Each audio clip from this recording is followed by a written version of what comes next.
नमस्कार दोस्तों, स्वागत है आप सभी का एआर न्यूज के बेहद ही खास सेक्शन हरदा की बात में। आज हम एक ऐसे मुद्दे पर बात करने वाले हैं जो बेहद ही खास है।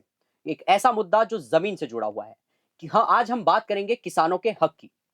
एक मूंग एक ऐसी क्रॉप जो कहीं ना कहीं एक हरदा जिले की बात अगर हम करें या मध्य प्रदेश की बात करें या किसानों की बात करें, अर्थव्यवस्था में एक बेहद ही महत्वपूर्ण योगदान देती है। आज स्थिति यह है कि मध्य प्रदेश सरकार मूंग एमएसपी पर नहीं खरीद रही है। इसी पूरी समस्या पर, इसकी क्या जड़ें हैं, इस पूरे टॉपिक पर आज हम बात करेंगे। हमारे साथ मौजूद है हरदा की एक जानी मानी हस्ती केदार सिरोही जी, किसान नेता केदार सिरोही जी, नमस्कार। आज हम आपसे जानना चाहते हैं, सबसे पहले ये जो मुद्दा है ये कैसे शुरू होता है, क्या इसमें सरकार का पार्ट है, और अगर एमएसपी पर नहीं खरीदी जा रही है तो इससे किसान को क्या नुकसान है और सरकार क्यों नहीं खरीद रही है? देखिए, ये बहुत ही गंभीर और गहरा मुद्दा है। ये सीधा हमारी इकोनॉमी से जुड़ा है, लोगों की सोशियो इकोनॉमी से भी जुड़ा है, फार्मर्स की जुड़ा है, ट्रेडर्स की जुड़ा है और मध्य प्रदेश की जो टोटल इकोनॉमी है, उसको बूस्ट अप देने वाला मुद्दा है। आपने एक पूछा कि हरदा के बारे में पूछा कि हरदा हमेशा लीड करता है। ये सही कहा आपने। हमारा इतिहास रहा, हमारी तासीर रही है लड़ने की, हक लेने की। आज़ादी के पहले भी यहाँ आंदोलन हुए और उसको हम लोगों ने सक्सेसफुली हमारे हक में सरकार को झुकाया है, अंग्रेजों की सरकार को। आज़ादी के बाद भी हरदा में किसानों को लेकर कई मुद्दों पर हम लोग लड़े हैं और जब जब भी लड़े हैं तो किसानों के पक्ष में सरकार को खड़ा होना पड़ा। ये हमारे लोगों की तासीर है, ये हरदा की तासीर है, यहाँ के किसानों की तासीर है। अब सवाल ये आता है कि फिर इस तासीर को छेड़ा है सरकार ने। यहाँ जो खेती कर रहे थे किसान, उनको जानबूझकर सरकार ने छेड़ा है। एक तो ट्रेंड था, प्रैक्टिस था, नॉर्मल प्रैक्टिस थी कि हम लोग मूंग उगाते थे, मूंग कटने को आता था तब सरकार पंजीयन करती थी, फिर खरीदी करती थी। उनके अपने एफएक्यू होते हैं, हमारे घर के कोई एफएक्यू नहीं होते हैं। अब हमारी कोई मर्जी नहीं चलती है, सरकार की मर्जी चलती है। उनका अपना एफएक्यू होता है, हम लोग जाते थे, तुलाते थे, तुला के हमारा भुगतान हो जाता था। ये एक सामान्य प्रैक्टिस चल रही थी। अब सवाल यहां उठता है कि इस साल जब प्रोडक्शन बढ़ाने के लिए सरकार ने शुरुआती दौर में काम किया, सरकार की मंशा है दलहन में आत्मनिर्भर बनने की। मोदी जी के भाषण देख लीजिए, शिवराज जी के भाषण देख लीजिए, हर बार हम कहते हैं कि हमारे को आत्मनिर्भर होना दाल में। तो मध्य प्रदेश ने तो आत्मनिर्भरता लाने के लिए दलहन में एक गोल्डन अपॉर्चुनिटी दी है। हम लोगों ने आत्मनिर्भरता लेकर आए। आज 22 लाख मीट्रिक टन करीब का हमारा मूंग का प्रोडक्शन होना है। तो अब जब इतना प्रोडक्शन होना है और जब प्रोडक्शन आ गया है, उसके बाद में अचानक आके सरकार ये कहे कि हम खरीदी नहीं करेंगे, ये यहां तक तो बात समझ में आती है कि भाई सरकार खरीदी करे या ना करे वो, परंतु सरकार ने जो लॉजिक दिया खरीदी नहीं करने का, आप समझिए वो कितना गंभीर है और दुर्भाग्यपूर्ण है मध्य प्रदेश के लिए। ये पूरे किसानों के सेंटीमेंट को टच करने वाला कि यहाँ की फसल में जहर है। हमने कहा कि आपके पास आधार क्या है? आज हम खुल के कह रहे हैं, आपके माध्यम से सरकार को चैलेंज कर रहे हैं, कोई आके कह दे हमको कि इसमें जहर है। अगर जहर नहीं है, दो चीज अब सरकार को क्लियर करनी पड़ेगी, या तो मूंग में जहर है या नहीं है। अगर नहीं है तो फिर आप खरीदी क्यों नहीं कर रहे हो? जो आपकी प्रैक्टिस बनी हुई थी इतने सालों से, वो उसको करने में क्या तकलीफ आ रही है? तकलीफ क्या आपके पास खजाने में पैसा नहीं है इसके लिए है, या आपका आपसी राजनीतिक द्वंद्व चल रहा है? जब आपको केंद्र सरकार ने 25% मिनिमम प्रोडक्शन जो होता है उसका मिनिमम प्रोडक्शन का खरीदी का अप्रूवल दे रखा है, ये बढ़ भी सकता है, पिछले सालों में बढ़ाया भी था। तो जब आपके पास पैसा राज्य का नहीं लगना है, 1 रुपया राज्य का नहीं लगना है, ये केंद्र की स्कीम है, फिर आप क्यों नहीं खरीद रहे हो? और अगर आप ये कह रहे हो कि इसमें जहर है, तो फिर ये मंडी में क्यों बिक रहा? भाई इसको आप सीज करो फार्मर से, इसको लो और इसको डिकम्पोज करो। It's harmful for the public ना। तो आप पब्लिक के लिए भी काम भी नहीं कर रहे हो, किसानों के लिए भी काम नहीं कर रहे हो, तो why you are sitting on the seat? हटना चाहिए आपको तुरंत सरकार को। अगर जहर है तो किस तरह का जहर है? किसको बेवकूफ बना रहे हो, किसको गुमराह कर रहे हो आप? लोगों के मन में भय क्यों बैठा रहे हो? जहर है तो क्या जहर है? पैराक्वाट है, ग्लाइसोपेट, ग्लाइसोपेट तो हम डालते ही नहीं। कोई कोई किसान ग्लाइसोपेट नहीं डालता। इनको किसने खबर दे दी? अधिकारियों को। पैराक्वाट है तो इंपोर्ट करने वाला जो हम लोग इंपोर्ट करते हैं पल्सेस, उससे तो आधी से भी आधी मात्रा पर 25% नहीं है उसका जो इंपोर्ट कर रहे हैं। तो आप इंपोर्ट करते समय आपको प्रॉब्लम नहीं आ रही, यहां पर प्रॉब्लम आ गई। तीसरा ये कह रहे हैं कि जहर आ गया। भाई जहर हम लोग थोड़ी प्रोडक्शन कर रहे हैं जहर का, हम किसान हैं। पहले हमारी डेफिनेशन समझना चाहिए इन सरकार को। हमारा काम है खेत में बीज डालना और उसको मैक्सिमम प्रोडक्शन देना, ये हमारा काम है।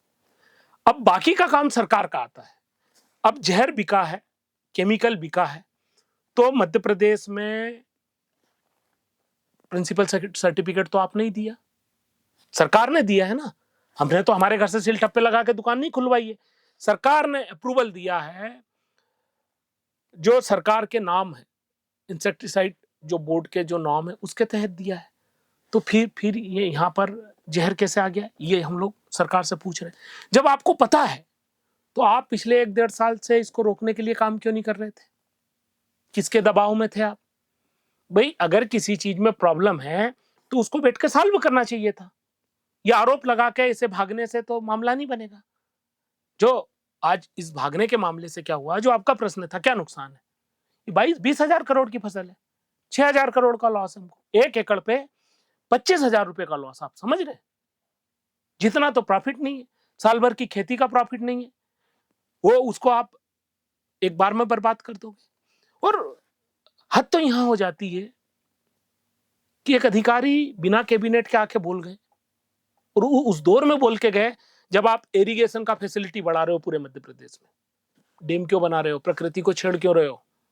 डिस्टर्ब क्यों कर रहे हो प्रकृति को? पानी क्यों रोक रहे हो? इसीलिए रोक रहे हो ना, इन खेतों में देना है, ये तो बह जाएगा। 33 लाख का मिलियन एकड़ का फीट का पानी हमारा नर्मदा जी का पूरा समुद्र में जाता, उसी को रोका है, उसी को हम लोग उपयोग कर रहे हैं।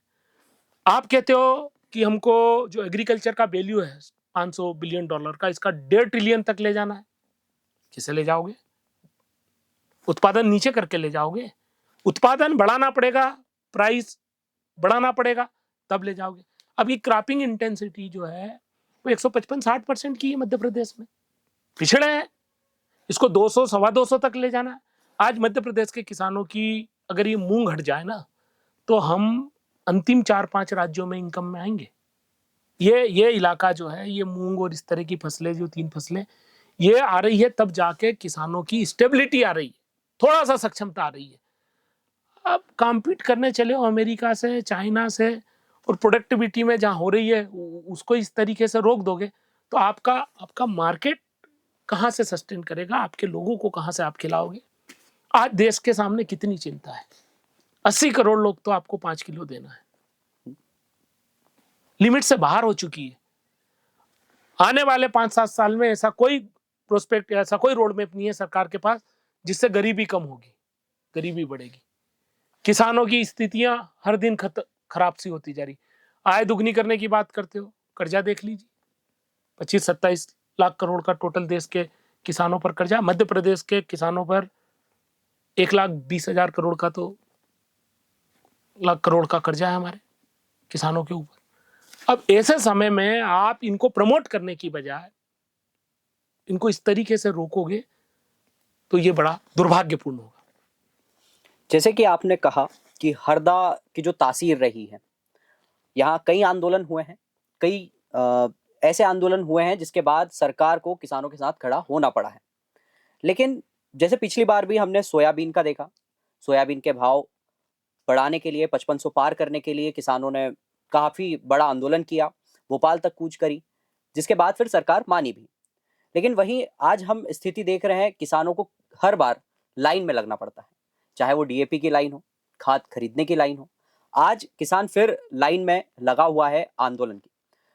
लेकिन ये जो 7 दिवसीय आपका जो आंदोलन शुरू किया है हरदा में किसानों ने, करीब 7 दिन हो चुके हैं, लेकिन फिर भी अब तक ना तो सरकार की तरफ से कोई ऐसे बयान आया है मूंग की खरीदी को लेकर। मूंग की खरीदी को लेकर जो बयान आया था आधिकारिक, वो यही था कि मूंग की जो फसल है वो खरीदी नहीं हुई, हाँ, खरीदी नहीं होगी क्योंकि ये विषैली है। विषैली है। तो अब हरदा में किसानों की क्या रणनीति है, किस तरीके से आंदोलन किया जाएगा? देखिए, हमारी आपने तासीर की बात की, हम तासीर से उग्र भी हैं, बुद्धि से भी तेज हैं, ये हमारी खासियत है। सरकार डाल डाल चलती है तो हम पात पात चलते हैं। ये कई आंदोलन में हमने इनको डिफीट किया है। जब जब हम लड़े हैं तब तब सरकार को मानना पड़ा है, अभी भी मानेगी।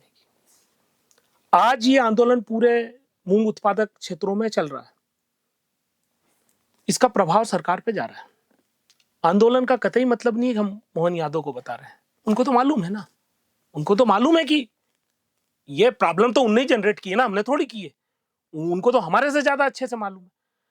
आंदोलन का मतलब है जनतंत्र में जनता को साथ लेकर जो वो कह रहे हैं उसको गलत दर्शाना, और इसके लिए हम लोगों ने अच्छे से काम शुरू कर दिया। आज ये देख लीजिए कि सभी जिलों में सरकार तो चाहती है हम बटे अलग अलग, कोई राजनीति में बट जाए, कोई जातिगत संगठनों में बट जाए, कोई किसान यूनियन के झंडों में बट जाए। हमारे पास बड़ी ताकत है मध्य प्रदेश में अलग अलग किसान संगठनों की। अब जब हमने सरकार का जो रवैया देखा कि ये एक तरीके से किसान विरोधी हो चुकी है, तो जब सरकार का हमला सीधा किसान की अस्मिता पर होता है तो हम सबको एक होने की जरूरत है। जब कभी देश में कोई बड़ी बात आए तो हम सब देश के लोग एक साथ इकट्ठा होते हैं ना। जब लोकसभा राज्यसभा में कोई महत्वपूर्ण बिल पास करना होता है तो दोनों सदन के सभी नेता एक साथ खड़े होते हैं कि नहीं होते। सेम फार्मूला हमने भी आजमाया है। पिछली बार भी यही रखा था कि हम हमारे अलग अलग बैनर झंडों के तहत हम लोग 12 महीना लड़ेंगे, पर जिस दिन किसान की अस्मिता की बात आ जाए, जब उसकी पगड़ी की बात आ जाए, जब उसकी इज्जत की बात आ जाए, उसके पेट की बात आ जाए, ये सब पेट से जुड़ी है ना, उस दिन हम सब एक हो जाए। आज पूरे मध्य प्रदेश के जितने भी संगठन हैं, जितने भी राजनीतिक दल हैं, उनके सब लोग एक झंडे में आ गए, किसान के झंडे में। अगर एक राजनीतिक दल के झंडे में हम जाएंगे तो संख्या 100 में से 25-30 ही रहेगी, दूसरे में 40 रहेगी, तीसरे में 25-30 रहेगी, किसान संगठनों में अलग अलग बढ़ जाएगी। पर अभी हमारे को 100% एक साथ रह के लड़ने की जरूरत है। एक कॉमन प्लेटफॉर्म बन चुका है और आप देख ही रहे पूरे जिलों में पिछले 7 दिन में हमने सरकार को या आभास करा दिया है कि लोकतंत्र में हम महत्वपूर्ण हैं। हमारे बगैर आप हमें नजरअंदाज करके आप नहीं चल सकते हो। और ऐसे मुद्दे पे जिसका तथ्य ही नहीं है, जिसका आपके पास कोई ऑथेंटिक रिकॉर्ड नहीं है, ऐसी चीज पर हम कैसे ये सरकार से डर जाएंगे। अभी तो सरकार ने ये आंदोलन ज्यादा नहीं बढ़ाना चाहिए। मेरा तो ये जितनी जल्दी हो सके उतनी जल्दी बात करना चाहिए किसान संगठनों के साथ। मुझे मालूम है इनके पास योग्य अधिकारी नहीं है। हम जैसे लोग को ये बैठा ले 1 घंटे में समस्या का समाधान है। इनके पास अच्छा ब्रेन पावर नहीं है जो फार्मर प्रो फार्मर है। अगर हो जाए तो 10-15 मिनट में काम निपट जाएगा। किसान संगठनों ने क्या कहा, हमारी गांव में एक कहावत है, या तो बाप दिखा दो या श्राद्ध कर लो, या तो मूंग में जहर दिखा दो, अगर जहर नहीं है या तो खुल के कहो जहर है, और जहर नहीं कह रहे तो फिर एमएसपी पर खरीद लो। बहुत छोटी सी बात है। अब चिंता इस बात की और हंसी भी इस बात की आती है कि इनके पास इतना बड़ा जखीरा है जो अपने आप को बड़ा बौद्धिक मानता है। क्या इनकी पोटली में एक ही रास्ता है किसानों की इनकम गारंटी का, मूंग किसानों को बचाने का? सिर्फ एक ही रास्ता है इनके पास? कोई कोई मल्टीपल सेफगार्ड्स होंगे ना इनकम को गारंटी करने का, होना भी चाहिए। अगर इनके पास इनके तर्कस में एक ही तीर है तो ये सरकार कोई काम की नहीं है। अल्टरनेट होना चाहिए, अल्टरनेट बनाए जा सकते हैं। भाई आपको सिचुएशन को संभालने का तरीका आना चाहिए, तो ही तो आप गवर्नमेंट हो। अगर आप नहीं कर पा रहे हो तो किसान कह ही रहे ना कि पर्ची वाले हैं, मर्जी वाले नहीं है। मर्जी और पर्ची में अंतर है। अब मोहन यादव जी की पर्सनालिटी पे ये बहुत बड़ा प्रश्न है। उन्हें भी ये दिखाना पड़ेगा किसानों को कि वो पर्ची वाले नहीं है, मर्जी वाले। अगर वो इस तरीके के डामाडोल तरीके के निर्णय लिए तो ये मान लीजिए उनके ऊपर ये जो मोहर है, ये सरकारी मोहर लग जाएगी। टॉपिक जो है हमारा उससे थोड़ा सा हटके एक सवाल मैं आपसे पूछना चाहूंगा। आपको क्या लगता है या क्या आप महसूस करते हैं, जैविक खेती या जो पेस्टिसाइड वाली खेती है, दोनों में से कौन सी लाभदायक है, मतलब स्वास्थ्य के हिसाब से? देखिए, दोनों का अपना अपना महत्व है, दोनों की अपनी अपनी तासीर है। एक मिनट रुकना चाहूंगा, मैं ये सवाल इसीलिए ही पूछ रहा हूं हाँ, क्योंकि एक प्रश्न चिन्ह बन के खड़ा होता है, कई बार उंगलियां उठती है किसान पर सिर्फ इस पेस्टिसाइड वाली खेती के लिए, इसलिए ये मेरा सवाल आपसे है। देखिए, पेस्टिसाइड खेती आज की कोई खेती नहीं है। अमेरिका में या डेवलप कंट्रियों में ये 200 साल 250 साल पहले से चली आ रही। अगर इसमें प्रॉब्लम होती तो आज हम लोग पूरा विश्व जो अच्छे खाद्यान्न की तरफ नहीं बढ़ पाता। आज भारत जो है, आपको पता है, जब हम आजाद हुए थे तब हमारे पास खाने के साधन नहीं थे। हम ग्रीन रेवोल्यूशन से ही आज सक्षम हुए ना। हमारा 140 करोड़ का देश है, इसमें हमारे लोगों को मैक्सिमम प्रोडक्शन की जरूरत है। जब आप बिजली खेतों को प्रोवाइड कर रहे हो, आप पानी खेतों को प्रोवाइड कर रहे हो, आप उन्नत बीज किसानों को कर रहे हो, क्लाइमेट आपका चेंज होता जा रहा है, उस समय केमिकल की जरूरत है। अब केमिकल का लोगों का मानना है, कुछ लोग कहते हैं कि डीएपी और सिंगल सुपर फास्फेट भी केमिकल है। अरे रॉक फास्फेट है, वो तो नेचुरल है, उसको केमिकल कह के क्या कर लोगे आप? आज की तारीख में ग्रुप 30 के जो केमिकल आए, उनका एक दिन का विथहोल्डिंग टाइम है, एक दिन का। अब जब एक दिन का उनका है तो उसमें तकलीफ क्या है? अब सवाल यहां आता है कि सरकार की कमी कहां आती है। ये हमारे माथे पे तो डंका फोड़ रहे हैं। मैं मध्य प्रदेश में मोहन यादव जी को चैलेंज कर रहा हूं, वो बताएं कि यहाँ बायो पेस्टिसाइड का लैब है, नहीं है। वो बताएं कि जबलपुर में इंसेक्टिसाइड की जो लैब है उसमें जो ग्रुप 30 के और जो अभी नए मोलिकुलर आए उनका टेस्ट करने का फैसिलिटी नहीं है। जो करोड़ 5 करोड़ लगा के आप टेस्टिंग सही नहीं कर सकते हो, तो फिर आप इस मामले पे बात ही क्यों कर रहे हो कि भाई आपके यहाँ जहर है, नहीं है? जैविक खेती एक छोटे मात्रा में, एक छोटी चीज में हो सकती है। आज जैविक की तरफ जाना क्यों पड़ रहा है? जैविक की बात क्यों कर रहे हैं? मॉडरेट एग्रीकल्चर की बात क्यों कोई नहीं करता है? ये क्या दूरियां है? ये भी इम्पॉसिबल है, ये भी इम्पॉसिबल है। मॉडरेट बीच में क्यों नहीं आ सकते हम लोग कि मिनिमम यूज हो केमिकल का? जैविक के लिए आपका अनुसंधान कहाँ है? आप उनके लिए केमिकल, यहाँ जो बायो बन रहा है मध्य प्रदेश में हरदा में, मैंने तो सब बायो डाला है, तो जैविक ही कर रहा था। जो दुकानों पे बायो मिला वही डाला हूं, उसके अंदर पूरा केमिकल आ रहा है कहाँ? आप जैविक के नाम से कपास भेजते हो 7,000 करोड़ का, अमेरिका में रिजेक्ट होता है, केस आ जाता है। आपके कंटेनर जाते हैं अलग अलग क्रॉप के, वो जैविक के नाम से वो रिजेक्ट हो जाते हैं। क्यों हो जाते हैं? क्योंकि आपका सिस्टम ही नहीं है। जब आपको इन दोनों खेतियों को डिफाइन करना है तो डिफाइन करने के पहले आपको इनका बेस मजबूत करना पड़ेगा, दोनों का R&D मजबूत करना पड़ेगा, लेब मजबूत करनी पड़ेगी। फिर जो प्राइस, दोनों के बीच का प्राइस, वो प्रॉफिटेबल लाना पड़ेगा, तब जाके आएगा। अब ये कहना मुझे समझ में ही नहीं आता है कि किस केमिकल से प्रॉब्लम आती। आज बताते हैं कैंसर होता है, किस किस चीज से कैंसर होता है, बीमार किस किस से हो रहे हैं? सबसे ज्यादा तो पर्यावरण है, हवाई है। ये जो 30% वन है हमारे यहाँ, इसमें झाड़ कहाँ लगे हैं? पेड़ है कहीं? आप भी जंगल गए हैं, कभी देखे हैं पेड़ वेड़ है जंगल में? मुझे तो नहीं दिखते। रोड किनारे गहरे जंगल है और अंदर क्या है? ये सोई हुई है सरकार। इनको प्लांटेशन नहीं करना चाहिए। अगर वहां प्लांट कर ले तो ये जितनी भी हवा की तकलीफ है ये तो दूर हो जाएगी। मेन तो इसी से प्रॉब्लम है। फिर कैंसर होता है, किससे होता है? मुंह से होता है। किसको बेवकूफ बना रहे हो? क्रीम पाउडर लगा रहे हो, इससे प्रॉब्लम नहीं है, सन क्रीम से प्रॉब्लम नहीं है। जब आपका नकली 500 रुपए का घी आता है, उससे आपको तकलीफ नहीं है। आपको सस्ता दूध चाहिए यूरिया वाला, उससे आपको तकलीफ नहीं है।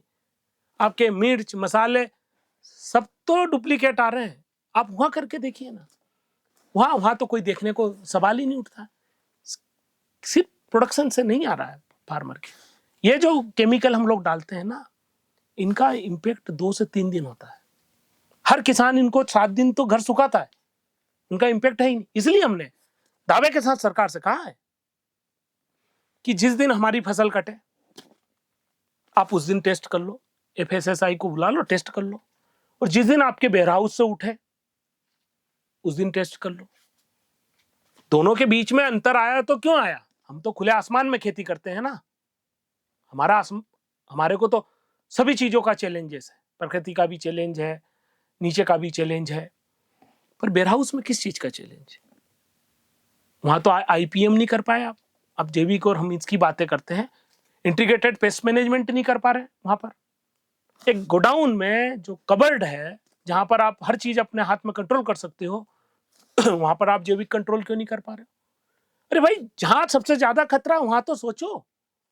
आप इनसे बुलवाइए कि सबसे ज्यादा जो आज घातक प्रॉब्लम है वो उसमें आ रही है, वेयरहाउस में आ रही है। सबसे ज्यादा कंटेंट जो आ रहा है वो वेयरहाउस से जनरेट हो रहा है।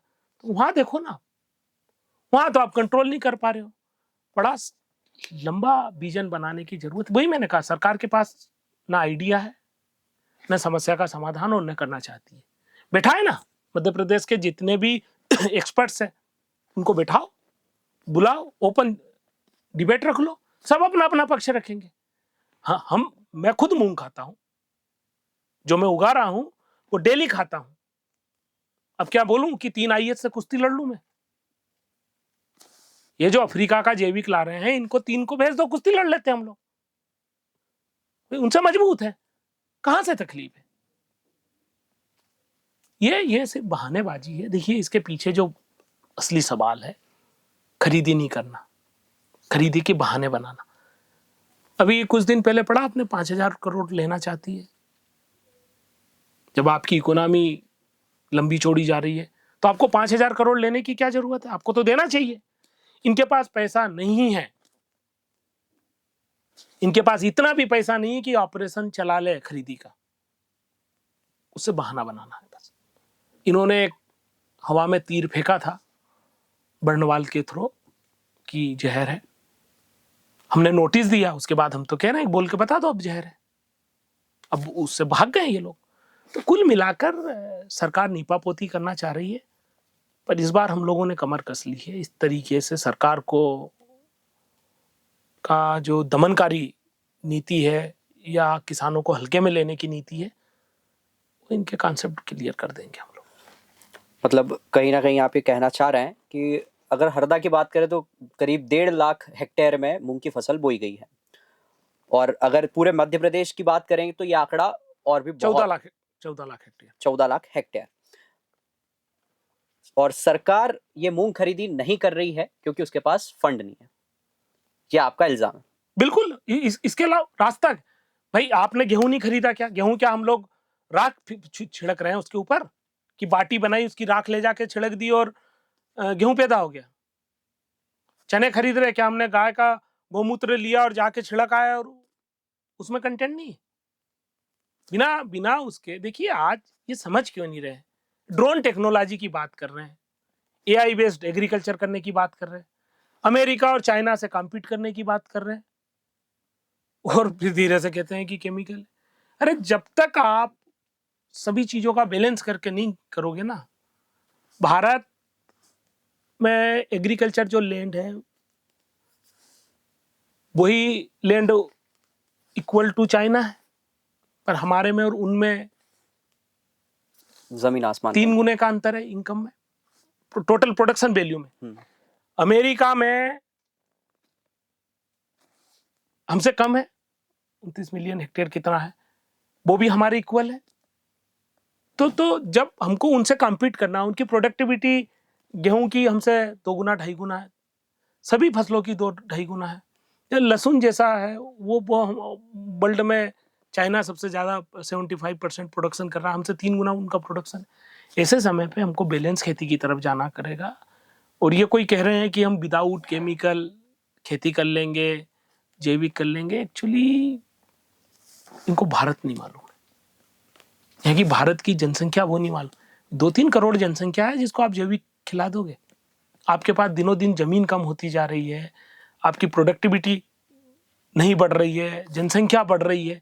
ऐसे समय पे आपको एक बैलेंस खेती करनी पड़ेगी। और अगर कोई केमिकल से प्रॉब्लम है तो आपको बिठाया किसके लिए? बना बंद करिए ना, अल्टरनेट है। आप रिसर्च क्या कर रहे हो? आप में इतनी भी ताकत नहीं कि नया केमिकल आइडेंटिफाई कर लें, रिसर्च कर लें, बना के लोगों के बीच में दें जिससे कम से कम नुकसान हो। वो करने की तो बातें करते नहीं है। अब सरकार मुझे लगता है हताश हो चुकी है, फ्रस्ट्रेशन में है, इनके पास पैसा नहीं है, बस यही है। ठीक है, तो अब देखना होगा कि किसानों की ये जंग कब तक चलती है, आखिर कब सरकार घुटने टेकेगी और मूंग की खरीदी होगी। अंत में, इस चर्चा के अंत में आपसे बस दर्शकों के लिए और आपसे यही कहना चाहूंगा कि एक या आप क्या सुझाव देना चाहते हैं सरकार को? देखिए, सुझाव, पूरे विश्व में ऐसी कोई समस्या नहीं है जिसका समाधान नहीं है, और ये तो विश्व गुरु को फॉलो करने वाले लोग हैं। तो हमारे पास तो समस्या का समाधान सबसे पहले होना चाहिए था। इतने दिन में इनके पास अगर समस्या का समाधान नहीं मिला तो अब इनको ओपन कॉल कर देना चाहिए। सारे किसान नेताओं को, गांव के लोगों को बुलाना चाहिए। हमारे यहाँ कहावत है, हमारी चौक चौराहों पे हमारी पंचायत है अच्छे अच्छे निर्णय, अच्छे अच्छे समाधान निकाल देती है। हमें भरोसा है कि हमारे जो बुजुर्ग किसान हैं वो धोती और लाठी के साथ जिस दिन मोहन यादव के दरबार में जाएंगे ना, सब समाधान निकल जाएगा। बुला ले, बस इतना ही है, और कुछ भी संदेश नहीं है। जी, केदार जी, आपका बहुत बहुत धन्यवाद इस चर्चा के लिए। जो आपने चर्चा में चीज़ें बताई है, ये काफ़ी महत्वपूर्ण होगी किसानों को जागृत करने के लिए, इस लड़ाई में लोगों को जोड़ने के लिए। पुनः एक बार आपका बहुत बहुत धन्यवाद।